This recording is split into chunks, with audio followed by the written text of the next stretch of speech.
Olá, tudo bem? Eu sou o professor Alberto Veras e na aula de hoje vamos trabalhar os temas relativos à retenção na fonte de valores destinados ao INSS quando feitas por órgãos públicos e equiparados.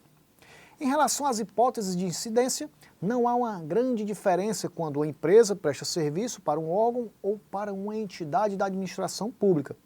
Assim, haverá retenção quando contratados mediante cessão de mão de obra ou empreitada, serviços de limpeza, conservação ou zeladoria, vigilância ou segurança, construção civil, de natureza rural, de digitação e de preparação de dados para processamento.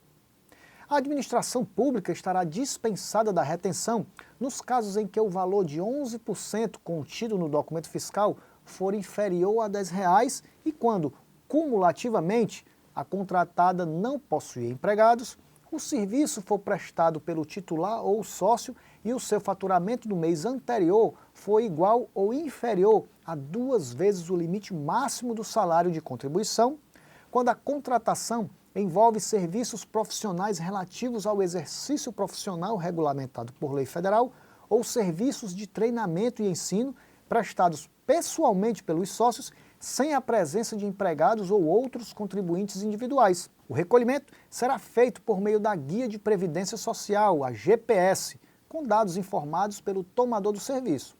A falta de recolhimento configura, em tese, crime contra a Previdência Social, previstos pelo artigo 162-A do Código Penal. O órgão deve recolher os valores com base no documento fiscal, respeitando como data limite de pagamento o dia 20 do mês subsequente ao da emissão da nota fiscal, recibo ou fatura, observadas as hipóteses de dispensa.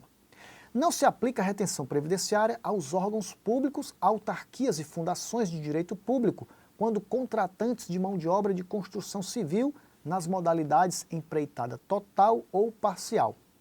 Já nos casos de contratação de serviços de construção civil mediante cessão de mão de obra ou empreitada, permanece a obrigação de efetuar a retenção.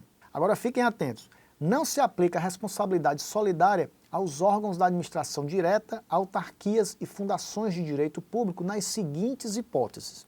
No período entre 21 de novembro de 1986 e 28 de abril de 1995, em relação às contribuições previdenciárias relativas a serviços prestados por cessão de mão de obra ou empreitada, a partir de 21 de novembro de 86, as contribuições previdenciárias decorrentes da contratação, qualquer que seja a forma, de execução de mão de obra de construção civil, reforma ou acréscimo, e no caso de contratação de obra de construção civil mediante empreitada total. E chamando a sua atenção para esse detalhe que concluímos assim a nossa aula de hoje. O seu material didático de apoio foi desenvolvido para apresentar os temas apresentados durante a aula de hoje com maior profundidade. Estudar é transformar, então mantenha o foco nos seus esforços e seja o maior responsável pela sua transformação. Bons estudos e até o nosso próximo encontro.